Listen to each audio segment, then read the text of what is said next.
कोई भी काम करो तो ऐसा करो कि तुम्हारे काम की तारीफ पूरी दुनिया करे। एक भी कमी तुम्हारे काम के अंदर कोई ढूंढ ना पाए। यदि तुम्हारे काम में कंप्लेंट आती है तो ऐसा काम ही मत करो। ऐसा काम करने से अच्छा है ना काम करना। जी हाँ दोस्तों, क्या आप भी ऐसे ही सोच रखते हैं? क्या आप भी बिलीव करते हैं कि जो भी काम करो परफेक्ट करना चाहिए? इससे अच्छा परफेक्ट नहीं कर सकते तो ना ही करो। यदि आप भी ऐसा बिलीव करते हैं तो आपके अंदर भी परफेक्शनिज्म है। या दोस्तों, ये परफेक्शनिज्म क्या है? ये सिर्फ एक हवा है। ये सिर्फ हमारे माइंड में एग्जिस्ट करता है, रियलिटी में एग्जिस्ट ही नहीं करता।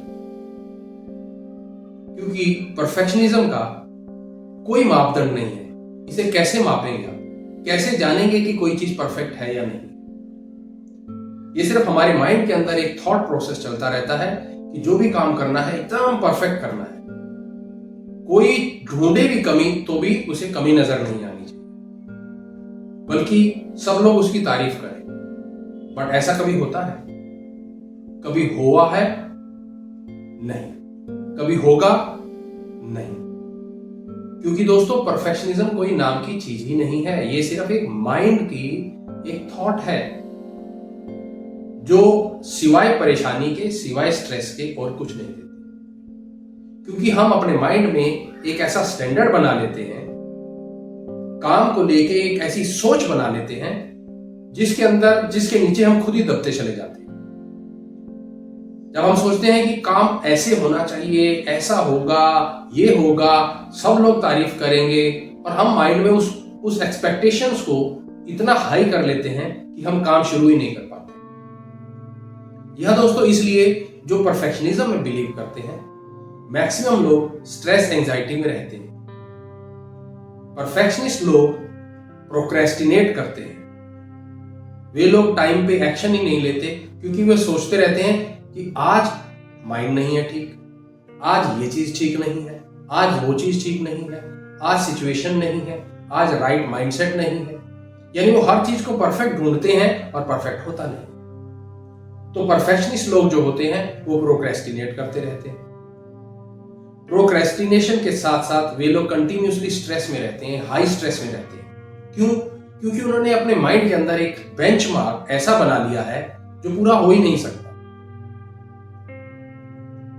वो एक इतना हाई स्टैंडर्ड रख लेते हैं जो कि अचीव ही नहीं किया जा सकता, और चीजों को डिले करते रहते हैं, एक्शन को डिले करते रहते हैं, जिसकी वजह से स्ट्रेस लेवल बढ़ता चला जाता है। ऐसे लोग क्योंकि चीजों को डिले करते रहते हैं, और दूसरा उनका कारण होता है फियर ऑफ फेलियर, कि अगर मैंने कोई काम किया और वो परफेक्ट ना हुआ तो, अगर उसके अंदर कोई कमी रह गई तो, अगर कोई गलती रह गई तो ये जो फियर ऑफ फेलियर है, ये भी परफेक्शनिज्म का एक सिंड्रोम है, एक ट्रेट है। इसके अलावा हमारे अंदर जो परफेक्शनिस्ट होते हैं उनके अंदर एक वॉइस चलती रहती है, सेल्फ क्रिटिसाइज। यानी कॉन्स्टेंटली उनकी जो वॉइस है उन्हें नैग करती रहती है कि do your best, do the perfect things, right now you are not prepared for that, be prepared, be ready, 100% ready. तो ये जो परफेक्शनिज्म की जो एक थॉट चलती रहती है, सेल्फ क्रिटिसाइज करती रहती है आपको, स्वयं को, पर्सन को, जिससे कि वो पर्सन सेल्फ जजमेंट की तरफ चला जाता है और उसे अपने अंदर कमियां दिखाई देनी शुरू हो जाती है।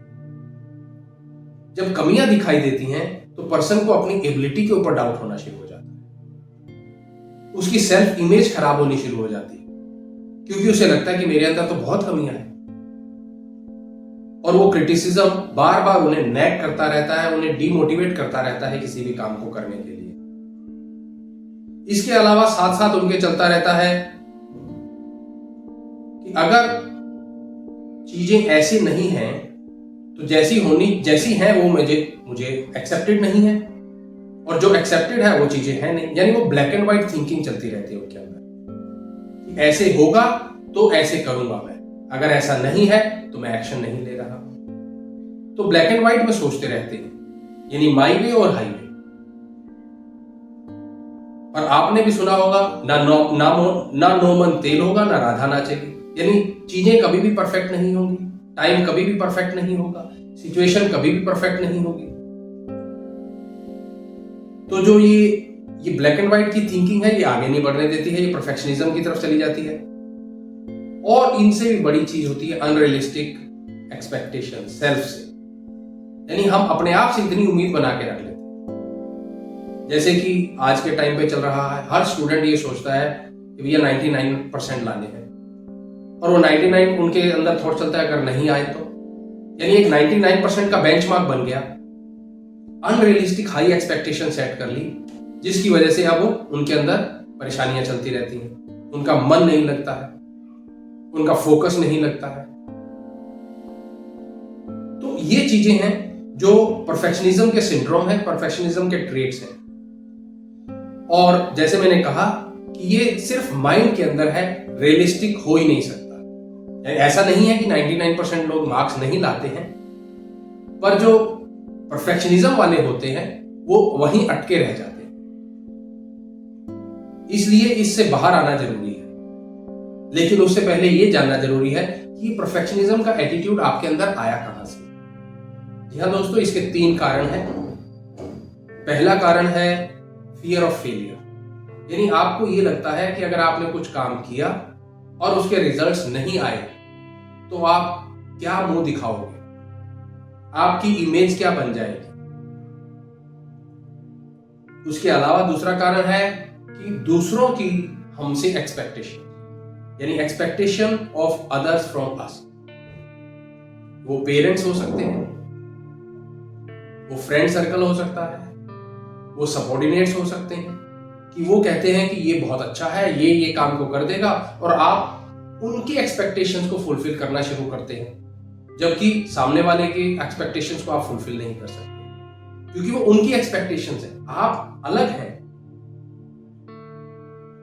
तो fear of failure and expectations of others के अलावा जो तीसरा कारण है जो परफेक्शनिज्म की तरफ बढ़ जाता है, वो है सेल्फ क्रिटिसिज्म।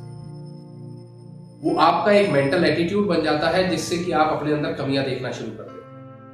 आपको बार बार ये लगता है कि मेरे अंदर कमी है, दूसरों के अंदर कमी नहीं है, दूसरे लोग मुझसे बेटर हैं, मैं ये लैक कर रहा हूं, मैं ये लैक कर रहा हूं।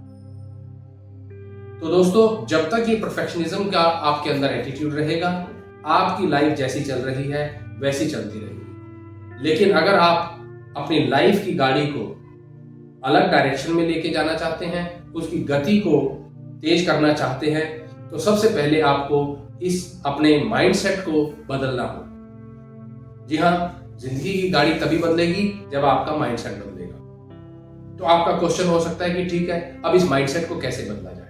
जी हाँ दोस्तों, ऐसी टेक्निक्स हैं, ऐसे मेथड्स हैं जिससे हम अपने इस परफेक्शनिज्म के सिंड्रोम से बाहर आ सकते हैं, अपनी लाइफ को बेटर बना सकते हैं, हम भी एक स्ट्रेस फ्री लाइफ जी सकते हैं। तो क्या टेक्निक्स है दोस्तों? पहली है क्वेश्चनिंग, यानी जो आपके अंदर एक थॉट प्रोसेस चल रहा है, एक जो हाई एक्सपेक्टेशन का हो सकता है, एक परफेक्शनिज्म का हो सकता है, तो अपने उस थॉट प्रोसेस को चैलेंज कीजिए, उसे रिफ्रेम कीजिए, उसे दूसरे तरीके से देखना शुरू कीजिए। जब आप ऐसा करेंगे तो ऑटोमेटिकली जो आपकी थिंकिंग है वो चैलेंज हो जाती है। इसके अलावा आप और क्या अप्रोच ले सकते हैं? माइंडफुलनेस प्रैक्टिस कीजिए। जी हाँ, माइंडफुल होके बैठिए, आप अपने आप से राइट एक्सपेक्टेशन सेट कीजिए, रियलिस्टिक गोल सेट कीजिए, रियलिस्टिक एक्सपेक्टेशन सेट कीजिए। जब आप ऐसा करेंगे तो आप अपने एक मेंटल जो एक इमेज बना रखी है, आप उससे बाहर आएंगे। इसके अलावा आप अपनी ब्लैक एंड व्हाइट थिंकिंग से बाहर आइए, यानी माई वे और हाईवे से बाहर आइए। आप एक दो एक्सट्रीम ना सोच के मिडिल वे सोचना शुरू कीजिए। जी हाँ दोस्तों, अपनी कंडीशन पे जीने की बजाय आप हमेशा एक ऐसी कंडीशन चुनिए जिससे कि आपको भी बेनिफिट हो और सामने वाले को भी बेनिफिट हो। जैसे कि हो सकता है कि आप जॉब सर्च कर रहे हैं और आपने बेंचमार्क सेट कर दिया कि मुझे तो इसी कंपनी में चाहिए और इतनी सैलरी पे चाहिए, तो आप उस माइंडसेट से बाहर आइए और देखिए कि बेटर और क्या हो सकता है। हो सकता है कि आपको दूसरी जगह पे जॉब मिल जाए, उससे बेटर मिल जाए, या फिर हो सकता है कि आप उसी जॉब में जाएं जहां जो आपके लिए राइट हो इस टाइम पे। तो आप एक मिडिल वे सोचना शुरू कीजिए, ब्लैक एंड व्हाइट थिंकिंग से बाहर आना शुरू कीजिए। इसके अलावा आपने जो सेल्फ क्रिटिक आपके अंदर जो है, सेल्फ क्रिटिसिज्म जो चलता रहता है, उससे आप बाहर आइए। उस वॉइस को चेंज कीजिए जो आपको क्रिटिसाइज करती रहती है, जो बार बार आपको नैग करती रहती है, जो बार बार आपको कमियां दिखाती रहती है। उस वॉइस को शांत कीजिए, उस वॉइस को चेंज कर दीजिए। जी हाँ, सेल्फ क्रिटिसिज्म की जो थॉट प्रोसेस है उससे बाहर आके आप ये देखिए कि आप और बेटर कर सकते हैं, या आप जो अच्छा है आप अपने अंदर उस अच्छाइयों को देखना शुरू कीजिए। यानी सेल्फ क्रिटिसिज्म से सेल्फ एप्रिशिएशन की तरफ आइए। इसके अलावा जो हम सब के अंदर, हम सब लोग इम्परफेक्ट हैं, तो उस इम्परफेक्शन को एक्सेप्ट कीजिए। कोई भी चीज कभी भी परफेक्ट नहीं होती, there is always a scope of improvement. जब आप वो माइंडसेट डेवलप करेंगे तो आप ग्रोथ माइंडसेट की तरफ जाते हैं, एक इंप्रूवमेंट की तरफ जाते हैं, फर्दर डेवलपमेंट की तरफ जाते हैं। जी हाँ दोस्तों, अगर आप देखेंगे बड़ी से बड़ी कार कंपनियां या व्हीकल कंपनियां जो है पहले एक मॉडल लॉन्च करती है, उसके बाद वो कुछ साल बाद नई लुक के साथ सेम मॉडल को लॉन्च करती है, कुछ साल के बाद नए फीचर्स के साथ नया मॉडल लॉन्च करती है। तो यानी कोई भी चीज कभी भी परफेक्ट नहीं होती है। बड़ी से बड़ी कंपनियां भी इसी बेस पे चलती हैं कि there is always a scope of improvement. या आप देखेंगे सोशल मीडिया, व्हाट्सएप जब लॉन्च हुआ था तब वो क्या था, आज उसके अंदर कितने फीचर्स ऐड हो गए हैं। तो इंप्रूवमेंट की तरफ जाइए, परफेक्शनिज्म से बाहर आके इंप्रूवमेंट की तरफ जाइए। जब आप ऐसे करेंगे तो आप स्ट्रेस से बाहर आएंगे। माइंडफुलनेस की तरफ जाइए जो आपको अपने अंदर इम्परफेक्ट को एक्सेप्ट करना सिखाए। तो आपका हो सकता है कि अब इसके लिए कैसे, कहां से हेल्प मिल सकती है माइंडफुलनेस के लिए या स्ट्रेस फ्री लाइफ के लिए। तो दोस्तों, स्ट्रेस फ्री लाइफ के लिए मैंने बुक लिखी है, rising about stress, mastering 60+ strategies for a better life. और ये बुक आपको लिंक में मिल जाएगी। इसका लिंक जो है डिस्क्रिप्शन बॉक्स में मिल जाएगा। माइंडफुलनेस का मैंने कोर्स तैयार किया हुआ है, आप माइंडफुलनेस का कोर्स भी कर सकते हैं, उसका लिंक भी मैं डिस्क्रिप्शन बॉक्स में दे रहा हूं। तो डेफिनेटली आप अपने इस लाइफ पैटर्न से आप बाहर आएंगे तो एक बेटर लाइफ जी सकेंगे, एक ग्रोथ की लाइफ जी सकेंगे, एक डेवलपमेंट की लाइफ जी सकेंगे। तो कोर्स का और बुक का लिंक मैं डिस्क्रिप्शन बॉक्स में दे रहा हूं। Hope you like this video. If you like, please share it and subscribe to my channel. Thank you so much.